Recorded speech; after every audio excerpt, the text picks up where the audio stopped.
dia pulang malam jalan di jalan yang sepi dan itu mengalami kejadian yang bikin trauma banyak orang ya. Dia diperkosa terus dibunuh, dibuang gitu kan. Padahal dia udah menjaga dirinya gitu ya. Dan gue ngerasanya orang tua tuh selalu gini kalau punya anak cewek. Kalau misalkan anak cewek pasti dijagain banget gitu. Nggak boleh ini, nggak boleh itu. Kalau anak cowok ya udah dilepas aja dan itu menurut gue salah banget.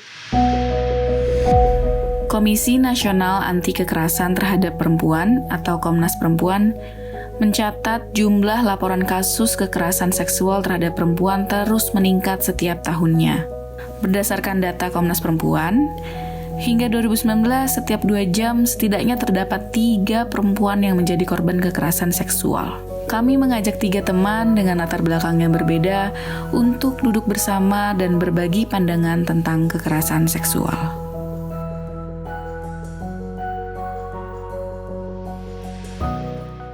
Hai, aku Sarah, umur 28 tahun.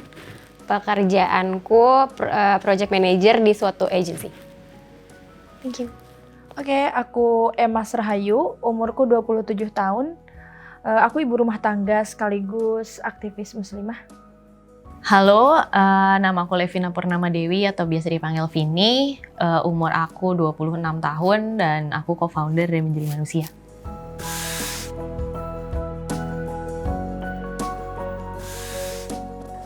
Kualitas terbaik dari perempuan, menurut aku perempuan itu punya banyak role di kehidupan sebenarnya, ya nggak sih? Kayak kita yang bikin generasi selanjutnya, bukan bikin ya, maksudnya kita memproduksi.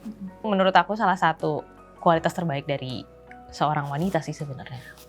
Aku sih karena wanita tuh apa ya, yang membantu bisa mencapai sesuatu gitu. Ya sama sih kayak maksudnya ya kan karena produksi ini.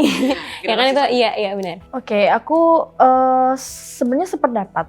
Tapi kalau bagi aku lebih dari itu ya. Kualitas terbaik, kualitas utama dari seorang wanita itu juga kalau dia itu bisa menjadi mitra sejajar untuk laki-laki dan dia juga menjadi bagian yang paling penting dari kehidupan dunia ini. Ya mungkin sama sih ya pada intinya.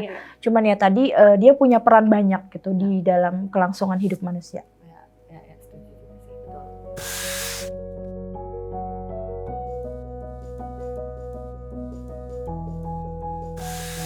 Selalu kayak ini bandel nih pasti gitu. Stigma karena ada tato dan segala macam lah. Jadi bandel. Tapi aku nggak ngeliat kamu bandel. Biasa aja. Apa gue lucu kan? Ini lucu. Kelihatannya lucu bukan apa yang seram. Kalau aku apa ya? Kalau aku mungkin ada 2 hal ya. Pertama itu soal penampilan ya. Dulu waktu awal aku berhijab ini kan kelas 2 SMA. Pas awal pakai hijab seperti ini tuh disebutnya taplak meja gitu. Pakai taplak meja kemana-mana gitu. Terus yang kedua ketika misalnya kita ada satu hal keterampilan yang kita tidak bisa, pasti ngejadinya nggak guna hijab lu gitu kan, buat apa lu berhijab tapi nggak bisa apa-apa misalkan kayak gitu. Padahal itu kan untuk satu kesalahan yang memang ya sebagai manusia wajar gitu kan, nggak mungkin ada yang sempurna gitu sih. Jadi dikait-kaitkan ya karena bagiku mungkin gini ya, hijab itu bukan berarti kita udah sempurna gitu ya, tapi kan ini ya sebagai pilihan kita, ikhtiar kita, dan juga ya kita ingin berhijab ya Tuhan kita menyuruh itu gitu, dan aku juga bersedia melakukannya. Berarti memang sering banget distigmain bahwa kalau misalnya pakai hijab itu udah pasti suci, bener terus. Iya bener, seolah-olah nggak boleh ngelakuin kesalahan gitu ya. Iya. Benar. Iya bener sih. Misalnya aku sendiri, pakaian aku kayak gimana sih kalau misalnya dilihat dari luar gitu ya? Cool ya, cool ya. Biasa aja sumpah.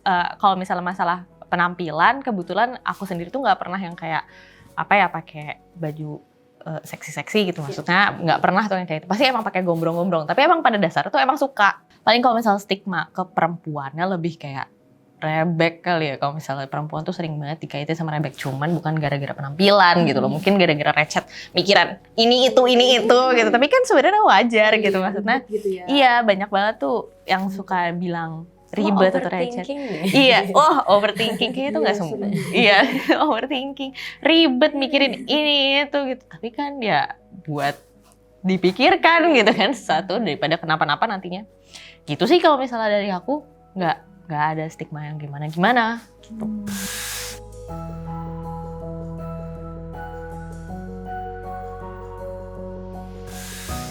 Kalau misalnya dari aku pribadi itu juga sebenarnya alhamdulillahnya belum. Nggak pernah melakukan nggak pernah menjadi korban kekerasan seksual ataupun pelecehan seksual lah ya. Cuman dulu kecil tuh pernah lah di catcalling, aduh kayak sama tukang yang ada di pinggir jalan gitu kan. Pakai baju udah biasa aja, sopan, dan tetap aja di kayak gituin kan jadi bingung ya. Ngapain, kenapa sih? Tapi ya biasanya tuh dianggap lalu, kecuali kalau misalnya udah ngeselin banget. Pernah tuh kayak sampai diikutin jalan gitu, itu kan creepy, takut banget. Itu kayak, wah, lama-lama diliatin aja. Biasanya kalau misalnya diliatin doang tuh, mereka juga males kayak, oh udah tahu nih kayak gitu, langsung pergi. Ataupun bahkan sekecil ya tadi yang catcalling gitu.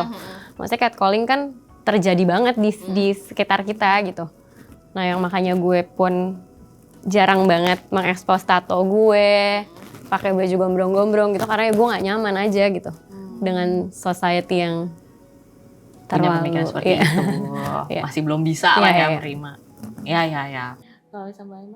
Kalau aku sih, kalau udah dewasa mungkin enggak ya. Cuman kalau lagi anak-anak, dulu tuh kan kita ngaji ya di TPA gitu. Terus pulang itu kan bareng cewek cowok tuh berbaur. Terus sering banget bocah-bocah cowok itu nyegat-nyegatin kita. Terus kayak seolah nakut-nakutin kita mau megang, maaf ya, bagian-bagian organ-organ ini gitu. Iya, kayak gitu-gitu. Mereka tuh terus, iya itu kan bagi mereka bencana. Itu kan sekitar umur berapa ya? 10 tahunan lah. 10 tahun kelas 4 SD waktu itu aku. Aku pernah ngalamin itu aja dan kayak gitu jadi takut ya. Maksudnya takut ya gimana pun kan ini punya kita gitu. Maksudnya gitu. Terus padahal itu baru aja bubar ngaji gitu misalkan kayak gitu. Terus ya udah kita takut tapi ya habis itu akhirnya nggak pernah mau pulang bareng cowok lagi gitu. Maksudnya kalau pulang ngaji tuh pasti kita nahan diri dulu untuk mereka biar pergi dulu gitu. Itu 4 SD ya? Kelas 4 SD kan kayak belum punya juga.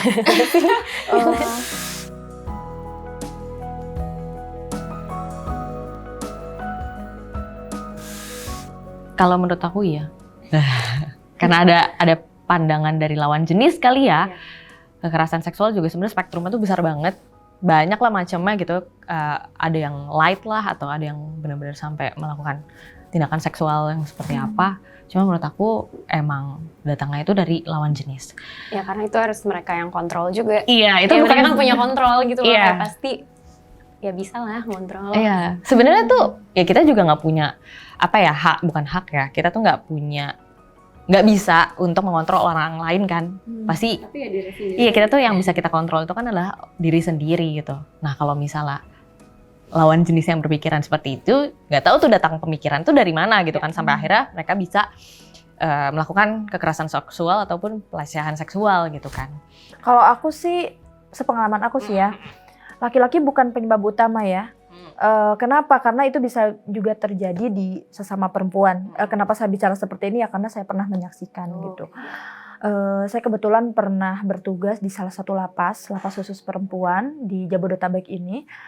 Dan karena di lapas itu kan sama semua jenis di situ ya, dan mereka mengalami masa hidup yang cukup lama bersama-sama, tidak ketemu lawan jenis gitu. Jadi mungkin dorongan-dorongan seksual yang selama itu terpendam itu bisa ya mungkin tercampur juga dengan konflik, latar belakang konflik masing-masing, dan itu terjadi dengan sesama perempuan gitu. Memang banyak faktor dan seringkali di kehidupan sosial laki-laki menjadi penyebab utama gitu, tapi ternyata setelah saya banyak juga di banyak kasus ternyata bukan laki-laki saja. Dan maksudnya memang laki-laki bisa jadi korban juga sih. Benar-benar. Jadi memang tergantung orangnya. Mungkin ini juga yang kelihatan aja kali ya. Kita nggak tahu di belakang sana cerita-cerita kayak cerita yang tadi. Aku juga nggak tahu kalau misalnya. Jadi itu nggak terekspos. Iya, betul. itu tidak terekspos. Kalau kita kan selama ini melihatnya data ya, maksudnya misalnya dari Komnas Per atau dari Menteri Pemberdayaan Perempuan dan Anak gitu, atau dari KPAI, rata-rata yang dilaporkan itu memang laki-laki dengan berbagai latar belakang ya. Kayak kemarin misalkan kasus di Bandung itu kan pimpinan pesantren ya. Terus ternyata bisa terjadi pada setiap latar belakang sosial gitu. Tapi memang kalau yang kita lihat selama ini di media dan di beberapa kejadian itu ya memang laki-laki gitu yang terekspos gitu.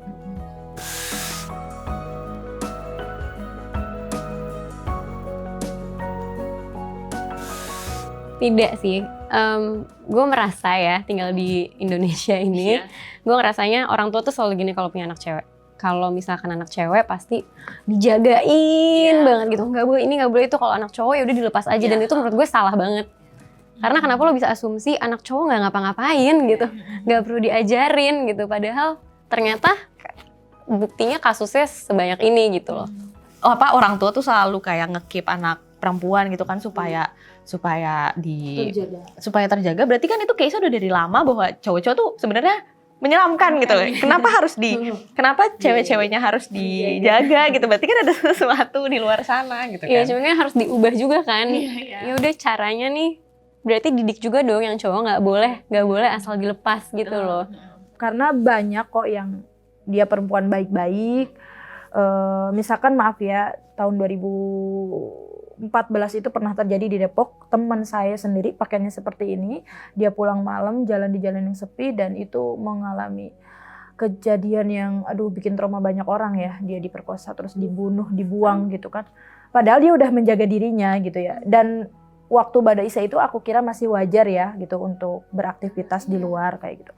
Tapi ternyata juga masih ada gitu. Artinya itu bukan hanya tentang perempuan yang tidak bisa menjaga diri. Ya mungkin itu berpengaruh ya, tapi balik lagi keganasan orang-orang yang punya perilaku kayak gitu tuh ya nggak pandang ini, ternyata nggak pandang objek. Mungkin itu penampilan atau penjagaan kita itu ya sebagai salah satu upaya aja.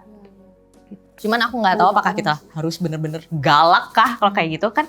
Orang tuh kadang nggak tahu gimana caranya untuk menolak. Dan mungkin energi laki-laki atau lawan jenis segala macam yang melakukan hal tersebut itu lebih kuat gitu sampai akhirnya bisa terjadi seperti itu. Ya kan? Tapi bahkan bukan karena mereka lebih kuat. Menurut gue pas kejadian itu terjadi, lo tuh nge-freeze aja gitu loh pasti. Kayak lo bingung mau ngapain gitu. Ada sih teman deket gue yang di-abuse sama pacarnya gitu. Dan dia, teman gue ini nih tipe orang yang olahraga banget, Muay Thai, gym ini itu gitu, tapi tetap gak bisa. Jadi harus ngapain ya kan, bingung. Kaget kali. Iya. Iya sih. Pada kejadian itu dia bilang memang nge-freeze aja gitu. Iya ya. Apalagi itu sama pacar sendiri. Iya, betul. Pacar sendiri.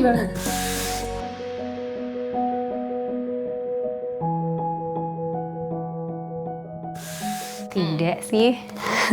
Tidak sih, karena ya maksudnya kasus paling lagi kedengeran aja yang di pesantren itulah contoh gitu.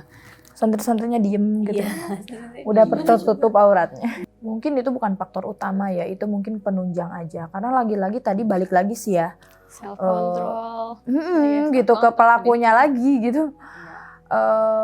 Mungkin sebagian besar memicu ya bisa jadi gitu. Tapi ya bukan faktor utama. Kalau gitu menurut kalian faktor utamanya apa? Birahi. Ini faktor utamanya tuh birahi yang nggak bisa dikontrol gitu jadinya. Iya makanya kadang tuh suka kesel orang, lo dressnya jangan gini dong, nanti tuh gini ya. Kenapa kita nggak bisa bilang aja ke cowok, lo kontrol dong kayak lo gitu loh. Setiap orang itu kan punya ya dorongan biologis semacam itu gitu. Ketika dia tidak punya, ibaratkan yang haknya dia bisa melukai orang lain gitu. Misalnya gitu. Kalau dari perspektif aku mungkin salah satu yang bisa ngontrol itu misalnya pernikahan, misalkannya jadi orang yang misalnya sudah memang menghendaki ini, terus pernikahannya ini, terus di dalam pernikahan juga ada anjuran untuk muasyarah bil ma'ruf ya, artinya berinteraksi secara baik kan kayak gitu. Jadi Tapi pernikahan tidak. Aku juga baru mengalami itu. tidak semua pernikahan kan. Nggak bisa stop birahi itu sih. Ya mungkin salah satunya pernikahan, cuman kalau menurut aku enggak sih, karena kalau misalnya cuman kayak gitu, jadinya ngaco-ngaco juga pernikahannya gitu, nggak benar gitu. Padahal pengen ibadah, tapi jadinya malah buat biar halal aja gitu kan. Kayak gitu yang salah siapa ya?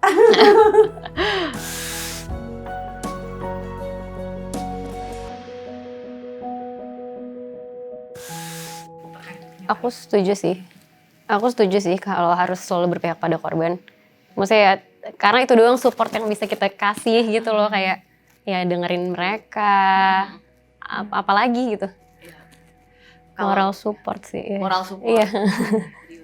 kalau misal dari aku mungkin ini ada case menarik kan ya, mungkin kalian juga dengar seliweran di kemarin Twitter lah apa segala macam gitu. Kalau misal dari aku aku tuh pengen ngelihat satu case itu secara menyeluruh dulu gitu loh, sebelum take sided gitu. Jadi memang ketika misalnya ada case gitu blow up gitu di social media atau di mana, emang ini nih korbannya segala macam, kita emang memihak sama korbannya, which is memang pasti akan terjadi seperti itu. Tapi ternyata ntar kita dibawa sama berita yang lain lagi gitu. Kalau misal ternyata si korban tuh memutarbalikkan fakta, misal segala macam, itu kan sesuatu yang kita nggak pengen dong. Kayak kok bener nggak sih gitu. Jadi bingung kan. Makanya tuh kalau misal aku melihat sebuah kekerasan seksual, pasti aku ngeliat dulu secara menyeluruh ini sebenarnya ceritanya seperti apa yang dirasakan segala macam, tapi memang tetap menjadi menjadi wadah untuk bercerita ataupun bisa memberikan moral support sama yang emang merasa dirugikan gitu kalau misalnya aku sih. Oke. Aku juga ya setuju ya, harus melihat kasusnya itu menyeluruh, dan memang berpihak kepada korban itu salah satu kewajiban kita ya, karena mereka juga harus punya support. Tapi bukan berarti yang pelakunya itu juga dibiarkan ya, dalam arti kita tetap perhatian kepada dia tuh untuk memberikan pelajaran juga kepada yang lain gitu, agar itu tidak terulang lagi kan kayak gitu. Terus keberpihakan kita kepada korban itu juga yaitu tadi batasannya solusi kan, bagaimana agar dia tuh tidak punya tekanan psikologis, terus juga nggak merasa trauma dan Betul. Kalau kalian jadi korban, apakah kalian akan memberikan kesempatan kedua kepada pelaku? Kalau dia own up to his mistake, gue mungkin akan oke maafin. Kalau Berjalannya waktu ya. iya kayaknya butuh waktu banget ya, karena pas misalnya kita jadi korban amit-amit banget, pasti itu menjadi traumatik banget ya, pasti even gak mau ketemu orang itu sih, karena jadi takut banget. Iya, trauma. Ya through times segala macam mungkin ya akan dimaafin kalau misalnya dia juga mengaku dan minta maaf bener-bener ya. Tapi kalau misalnya dianya enggak juga ya. Yang ngerasa salah sih psycho sih. kalau memaafkan itu urusanku ya. Cuman aku nggak akan pernah membiarkan kalau itu terjadi padaku. Aku mungkin akan minta bantuan mediator atau siapapun untuk bagaimana caranya agar orang ini mungkin itu disanksi atau sampai dia tidak mengulanginya lagi gitu, sampai dia jerak, Tidak merugikan orang tidak lain merugikan lagi. orang lain lagi, benar. Cuman kalau untuk memaafkan atau tidak ya pasti aku akan memaafkan ya, gimana itu udah terjadi soalnya. Tapi aku tidak akan membiarkan kayak untuk si pelaku itu.